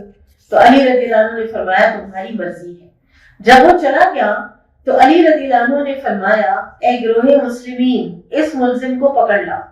وہ آ گیا تو اسے 15 درے مارے۔ پھر فرمایا، یہ اس شخص کی سزا ہے جس نے وعدے اور شرط کی حرمت کو توڑا۔ ایک اور روایت میں ہے کہ انہوں نے فرمایا، یہ سلطان کا حق ہے، یعنی اس کو تو درہم واپس کروایا لیکن اس کو اس کام کے کرنے کی اسٹیٹ کی طرف سے سزا بھی دلوائی۔ ٹھیک ہے، تو اسٹیٹ اگر کوئی معاف کر بھی دے نا اپنا حق، تو بعض جو جرائم ہوتے ہیں ان میں اسٹیٹ انٹرفیئر کر سکتی ہے۔ یہ پیچھے جو ہمارے ملک میں ایک قتل ہوا تھا ایک نوجوان کا، اور اس میں جو سارا ایک اٹھی ایک بہت بات کی، انہوں نے تو دیت لے لی، خون بہا لے لیا، تو کیا اب اسٹیٹ انٹرفیئر کر سکتی ہے؟ نہیں، تو اس پر تھیسس بھی ہوا تھا پنجاب یونیورسٹی میں کہ کیا اسٹیٹ انٹرفیئر کر سکتی ہے یا نہیں. تو اسٹیٹ انٹرفیئر کر سکتی ہے اگر اسٹیٹ اس کے قوانین بنا دے، ریٹن ڈاکیومنٹڈ قوانین ہو کہ اس طرح کا جرم ہو تو اسٹیٹ انٹرفیئر کرے گی. ورنہ تو آپ دیکھیں کہ ایک غریب ملک میں تو ہر وقت ایک غریب ایکسپلائٹ ہوتا رہتا ہے نا. تو یہ حدیث بتاتی ہے کہ امیر المومنین تواضع کی بھی ایک اعلیٰ مثال تھے. ایک مرتبہ عدل کا جو آپ کا تقاضا تھا، ایک مرتبہ 2 عورتوں کو کھانا کھلایا علی رضی اللہ عنہ نے، اور کچھ درہم بھی برابر برابر دونوں کو دیے. دونوں عورتوں میں سے ایک عورت عربی تھی، دوسری اجمی تھی. تو عربی عورت نے کہا کہ میں عربی ہوں، یہ اجمی ہے، مجھے زیادہ ملنا چاہیے تھا. تو علی رضی اللہ عنہ نے جواب دیا، اللہ کی قسم میں اس مال فے میں بنی اسماعیل کو بنی اسحاق پر ترجیح نہیں دے سکتا. ایک بڑی ہی خوبصورت ایک عدل کا واقعہ. علی رضی اللہ عنہ نے عمرو بن سلمہ کو اصفہان کا گورنر بنایا. وہ جب واپس آئے تو اپنے ساتھ مال اور مشکیزیں لائے جن میں شہد اور گھی بھرا ہوا تھا. ام کلثوم بنت علی، یہ کون ہے؟ عمر رضی اللہ عنہ کی بیوی تھی، ٹھیک ہے. تو انہوں نے عمرو بن سلمہ کو پیغام بھیج کر ان سے گھی اور شہد طلب کیا کہ کچھ مجھے بھیج دو. اس نے انہیں ایک برتن میں شہد اور دوسرے برتن میں گھی بھجوا دیا. دوسرے دن علی رضی اللہ عنہ آئے. آپ نے مال، گھی اور شہد پیش کرنے کا حکم دیا تاکہ اسے تقسیم کیا جائے. آپ نے مشکیزیں شمار کیے تو 2 کم تھے. اب وہ جن میں سے شہد اور گھی نکالا ہوا تھا نا، ان کو بھی پتا تھا کہ امیر المومنین نے دیکھ لینا ہے کہ اس میں سے کم ہے، تو انہوں نے ان کو سائڈ پہ رکھا ہوا تھا کہ یہ نہ ہی دیکھیں. پوچھا یہ مشکیزیں کہاں ہیں؟ عمر نے چھپانے کی کوشش کی اور کہا ہم وہ دونوں مشکیزیں بھی پیش کرتے ہیں، ابھی دیکھتے ہیں. علی رضی اللہ عنہ نے تاکیداً پوچھا تو عمر نے بتا دیا. سیدنا علی رضی اللہ عنہ نے دونوں مشکیزیں واپس منگوائے. انہوں نے جب دونوں مشکیزیں دیکھے تو وہ کم تھے. انہوں نے تاجروں کو بلایا اور کم ہونے والی مقدار کا تخمینہ لگوایا. ان کی قیمت 3 درہم طے ہوئی، لہٰذا یہ 3 درہم ام کلثوم سے لے کر اور وصول کی اور پھر باقی تمام گھی اور شہد تقسیم کر دیا. ابو رافع سے روایت ہے کہ جب وہ بیت المال پر علی رضی اللہ عنہ کے خازن تھے، ایک دن علی رضی اللہ عنہ گھر آئے تو دیکھا کہ ان کی بیٹی نے زینت کی چیزیں پہن رکھی ہیں. اس کے جسم پر بیت المال کے کچھ موتی تھے اور علی رضی اللہ عنہ فوراً پہچان گئے. فرمایا یہ کہاں سے آئے؟ پھر فرمایا اللہ کی قسم مجھے اس کا ہاتھ کاٹ دینا چاہیے کہ یہ تو ضرور ام کلثوم نے یا بیٹی نے جا کر چوری کر لی ہے، نعوذ باللہ. ابو رافع کہتے ہیں کہ جب میں نے ان کو اس قدر سنجیدہ دیکھا تو میں نے کہا اللہ کی قسم امیر المومنین میں نے اپنی بھتیجی کو زینت کے لیے دیے تھے، اگر میں نے نہ دیے ہوتے تو آخر یہ کہاں سے لاتی. یہ سن کر علی رضی اللہ عنہ خاموش ہو گئے. آپ سوچئے کہ یہ جو آج ہم یہاں بیٹھ کر اتنے توجہ کے ساتھ اس ہستی کے حالات پڑھ رہے ہیں، اس کی وجہ یہ ہے کہ وہ ایسے تھے. ورنہ جن لوگوں کے بے ایمانیوں اور خیانت کی داستانیں ہیں تو آپ دیکھیں کہ لگاتار بنو امیہ، بنو عباس کتنے بڑے بڑے بادشاہ ہیں اور سارے خائن نہیں تھے، لیکن یہ نہیں تھی نا چیزیں تو ہم ان کو بتا ہیرو کو نہیں پڑھتے. کبھی کبھار کوئی ایک آدھا ان کا واقعہ ہو کہ کوئی ایمان افروز کہ چلو جی ہارون الرشید کو کسی عالم نے یہ نصیحت کی تو انہوں نے سن لی اور اس طرح کی بات، ادروائز نہ تھی. حالانکہ علی رضی اللہ عنہ سے زیادہ بڑی سلطنت اور زیادہ پاورز تھی. تو اصل انسان کی سچی ناموری اس کے اخلاق سے ہوتی ہے، اس کی امانت داری سے ہوتی ہے.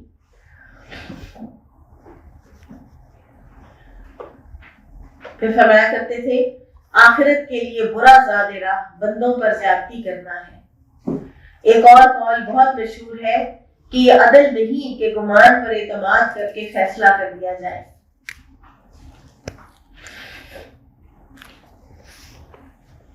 پھر فرماتے کوئی شخص اپنے رب کے سوا کسی سے کوئی امید نہ رکھے اور اپنے گناہ کے سوا کسی چیز سے نہ ڈرے. اپنے دور خلافت میں جاہلیت کے جو نشانات ہیں ان کو مٹانے کے لیے اسی طرح اپنے لوگوں کو بھیجا جس طرح سے نبی صلی اللہ علیہ وسلم نے علی رضی اللہ تعالیٰ عنہ کو بھیجا تھا قبروں کے نشان مٹانے کے لیے۔ یہاں پر تھوڑی سی ہم بات کر لیتے ہیں کہ قبروں پر عرس منانے کا کچھ تاریخی جو پس منظر ہے۔ میرے علم میں یہ بات بہرحال پہلے نہیں تھی کہ مینلی یہ فاطمیدز نے شروع کیا ہے اور 4 صدی ہجری میں۔ احمد بن علی مقریزی اس کا تذکرہ کرتے ہوئے لکھتے ہیں کہ وہ فاطمیدز جو تھے، فاطمی، وہ 6 قسم کے میلاد مناتے تھے۔ نبی صلی اللہ علیہ وسلم کا میلاد، علی بن ابی طالب کا میلاد، حسن کا میلاد، حسین کا میلاد رضی اللہ عنہ، فاطمہ رضی اللہ عنہ کا میلاد، وقت کے خلیفہ کا میلاد، اور حسین رضی اللہ عنہ کی قبر پر اونٹ، گائے اور بکریاں بھی ذبح کرتے تھے۔ اب ایک اور چیز دیکھیے، وہ کہتے ہیں کہ اس تاریخ سے پہلے کی 3 صدیوں میں مسلمان نہ قبروں کے پاس میلے لگاتے تھے، نہ کسی عرس کا اہتمام کرتے تھے۔ اس کی سب سے بڑی دلیل یہ ہے کہ اکثر صحابہ بقیع الغرقد سے دور مصر، شام اور عراق میں دفن ہوئے۔ آج ہمیں ان کی قبروں کا کوئی نشان نہیں ملتا، اور جن کی قبریں معلوم ہیں ان کے بارے میں بھی اختلاف ہے۔ مینلی ان کا جو نام ہے وہ علم دین، جہاد اور اللہ کی بندگی کا جھنڈا بلند کیے رکھنے کی وجہ سے یاد کیا جاتا ہے۔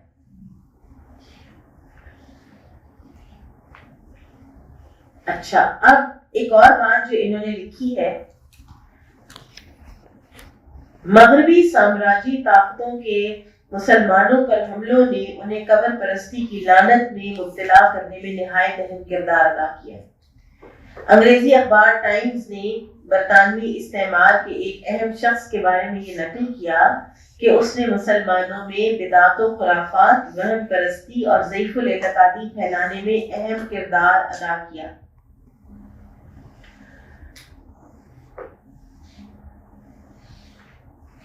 سامراجی مقاصد کا تقاضا یہ تھا کہ ہندوستان سے آنے والے قافلے بغداد سے گزر کر دیگر علاقوں کو جائیں۔ وہ چاہتے تھے کہ یہ ٹریڈ روٹ بنے، ٹھیک ہے۔ اب مسلمان وہ ٹریڈ روٹ اختیار کرنے پر رضامند نہیں تھے، ان کو دوسرا زیادہ فائدہ مند ہوتا تھا۔ تو انہوں نے کیا کیا، آپ ذرا سازشوں کے جال کی باریکی، ڈیپتھ، اس کا اندازہ کریں۔ تو انتہائی غور و فکر کے بعد بالآخر یہ طے ہوا کہ اس راستے پر تھوڑے تھوڑے فاصلے پر قبے اور مزار تعمیر کر دیے جائیں۔ لہٰذا تھوڑے ہی عرصے میں اولیاء کے مزارات کی خبریں مشہور ہو گئیں، اور پھر پروپیگنڈا کے طور پر یہ بات عام کر دی گئی کہ ان میں فلاں فلاں اولیاء آخری آرامگاہ کے طور پر قیام پذیر ہیں، اور ان کی فلاں فلاں کرامات دیکھی گئی ہیں، اور اس حربے کے ذریعے سے یہ راستے اور مقامات جو ہیں یہ آباد ہوتے چلے گئے، اور پھر یہ ہمارے بن گئے دین کا حصہ۔ علی رضی اللہ تعالیٰ عنہ نجوم پرستی کو سختی سے مسترد کرتے تھے۔ ایک مرتبہ خوارج کی جنگ میں جانے سے پہلے کسی نجومی نے کہا تھا کہ ابھی مت جائیے، اور حضرت علی نے اس بات کو اگنور کیا اور چلے گئے، اور پھر فتح بھی ہوئی۔ تو پھر فرمایا اللہ کی حمد و ثنا کر کے کہ اگر ہم نجومی کے دیے گئے وقت کے مطابق چلتے تو جاہل لوگ کہتے کہ آپ نجومی کے بتائے ہوئے وقت پر چلنے کی وجہ سے کامیاب ہوئے ہیں۔ اہل بازار کو بہت رہنمائی کرتے تھے۔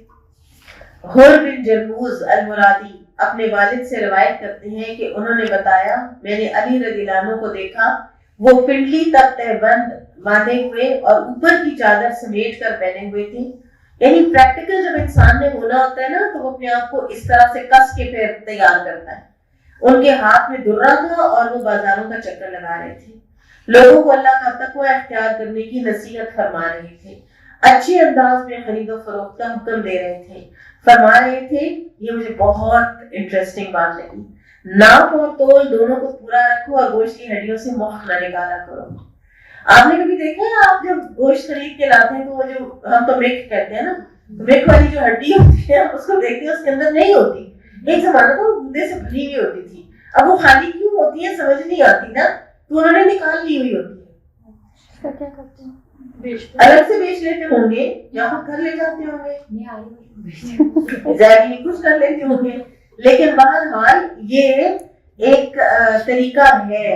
اور پھر اسی طرح سے مچھلی کو پانی بہت زیادہ اس کے اندر ڈال دینا، اس سے بھی ممانعت فرمائی انہوں نے، علی رضی اللہ تعالیٰ عنہ نے۔ اس طرح کے اور بہت سے بازار کے واقعات ہیں۔ ابو صحبا سے روایت ہے، وہ کہتے ہیں میں نے امیر المومنین کو شط القلع کے بازار میں دیکھا، وہ لوگوں سے گھاس کے بھاؤ پوچھ رہے تھے۔ ہم سمجھے کہ کہاں امیر المومنین، اور یہ تو ان کے کرنے کا کام نہیں ہے، انہی کے کرنے کے تو کام تھے۔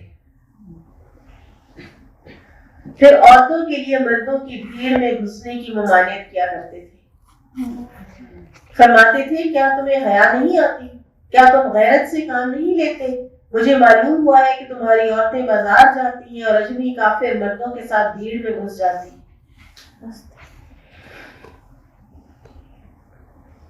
پھر فرماتے تھے کہ احکام تجارت جانے بغیر تجارت نہیں کرنی چاہیے، کیونکہ انسان مین ان کی جو کنسرن تھی نا وہ یہ تھی کہ جس کو احکام تجارت نہیں پتا وہ چاہتے ہوئے یا نہ چاہتے ہوئے ربا کھانے کا مرتکب ہو سکتا ہے، سود کا مرتکب ہو سکتا ہے۔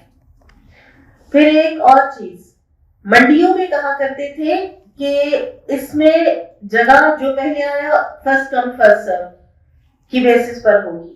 جیسے مسجد میں نمازی آتے ہیں تو جو پہلے آتا ہے وہ پہلی صف میں آتا ہے، تو کسی کا بھی کوئی اجارہ داری نہیں ہے کہ وہ جگہ وہ اپنے لیے مختص کر لے کہ ادھر تو میرا ہی سٹال لگے گا، جو پہلے آ گیا اس کا کل سٹال وہاں نہیں لگ سکا تھا آج لگا لے گا۔ لیکن بعد میں پھر مغیرہ بن شعبہ رضی اللہ عنہ کی کوفہ پر حکمرانی کے دور تک اسی قاعدے پر عمل ہوا، لیکن بعد میں پھر لوگوں کے قبضے کی جو ایک روایت ہے وہ بن گئی۔ ذخیرہ اندوزی پر بہت زیادہ گرفت کیا کرتے تھے۔ ایک مرتبہ شراب فروخت بستی کو آگ بھی لگوائی۔ فساد پھیلانے والوں کو جیل بھیجا کرتے تھے، اور اگر جیل جانے والا مالدار ہوتا تو اس کا خرچہ اسی کے مال سے کراتے، یعنی جیل کا خرچہ بھی وہ مالدار خود ہی بھرتا تھا، اور اگر مفلس ہوتا تو مسلمانوں کے بیت المال سے اس پر خرچ کا حکم دیتے تھے۔ وکیل کے بارے میں فرمایا کرتے تھے وکیل بیچارہ غربت ہی کی زندگی بسر کرتا ہے، وہ دنیا میں غریبوں جیسی زندگی گزارتا ہے اور آخرت میں اس سے مالداروں جیسا حساب لیا جائے گا۔ پھر اسی طرح سے نماز کے حکم کا بہت اہتمام فرماتے تھے۔ وہ کسی راستے سے گزرتے تو بلند آہنگی سے پکارتے تھے نماز نماز۔ وہ منہ اندھیرے اپنے گھر سے نکل آتے اور نماز نماز کی صدا بلند کر کے لوگوں کو فجر کی نماز کے لیے جگاتے تھے۔ حسن رضی اللہ تعالیٰ عنہ بیان کرتے ہیں کہ جس دن وہ شہید ہوئے اس روز وہ گھر سے نکلے اور دروازے سے باہر قدم رکھتے ہی آواز لگائی اے لوگو نماز نماز، یہی ان کا روزانہ کا معمول تھا۔ آپ کے ہاتھ میں درہ ہوتا تھا۔ اس روز ان کی راہ میں 2 آدمی حائل ہوئے اور ابن ملجم نے ان کے سر پر ضرب لگائی۔ مسلمانوں کی سڑکوں اور عام راستوں میں پانی اور بیت الخلاء کے خصوصی انتظامات کرتے تھے، اور عام طور پر قصہ گوئی کی بدعت سے ان کو بالکل شغف نہیں تھا اور اس سے منع کرتے تھے، اور فرمایا کرتے تھے کہ شرعی علم رکھنے والے لوگوں کو مبنی بر حقیقت سچی داستانیں سنایا کریں، کیونکہ سچی داستانوں میں جو اثر ہوتا ہے وہ جھوٹ میں تو نہیں ہوتا۔ بارک اللہ فیکم، سبحانک اللہم و بحمدک، اشہد ان لا الہ الا انت، استغفرک و اتوب الیک۔ السلام علیکم و رحمۃ اللہ وبرکاتہ۔ آج آپ لوگ یہ پڑھتے پڑھتے مجھے